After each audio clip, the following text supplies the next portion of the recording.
மேடையிலே வீட்டிற்கும் ஜாம்பவான்களே, சரித்திர புகழ் பெற்றவர்களே, சரித்திரம் படைத்தவர்களே, சரித்திரத்திற்கு சொந்தக்காரர்களே, என்னுடைய அருமை நண்பர் திரு வி.சி. குகநாதன். அவர் என்னை விட வயதில் மிகவும் இளையவர். ஸ்ரீதரை போல 18-20 வயதிலேயே இண்டஸ்ட்ரியிலேயே வெற்றுக்குடி நாட்டிய சில பேரிலே ஒருவர் திரு குகநாதன் அவர்கள். மிகச்சிறு வயதிலேயே சிவாஜியை வைத்து படம் எடுத்தவர். அவருடைய படத்திலே தான் முத்துராம் சார் அவர்கள் டைரக்டராக அறிமுகமானார்கள்.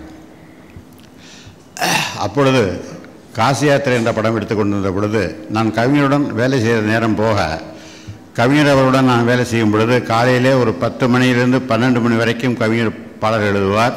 அந்த 2 மணி நேரத்துக்குள்ளே 3 பாடல் எழுதி விடுவார். ஈவினிங் 6 மணியிலிருந்து 8:30 மணி வரைக்கும் தான் பாடல் எழுதுவார். அந்த 2:30 மணி நேரத்தில் 3 பாடல் எழுதி விடுவார். ஆக அந்த நேரம் போக எனக்கு ஏராளமான நேரம் மிச்சம் இருக்கும். அந்த மிச்சம் இருக்கும் என்ற நேரத்திலே எனக்கு சந்தர்ப்பம் கிடைக்கின்ற இடங்களிலே நான் கதையோசனம் டிஸ்கஷனுக்காக, அப்பொழுதெல்லாம் எல்லா கம்பெனிலையும் கதை எழுதும்போது டிஸ்கஷன்னா அது இதெல்லாம் கூப்பிட்டு பேப்பரில் பெர்ஃபெக்ட் பண்ணி அதுக்கப்புறம் ஷூட்டிங் போவாங்க. அதனால் வேஸ்டேஜ் ரொம்ப கம்மியாக இருந்தது.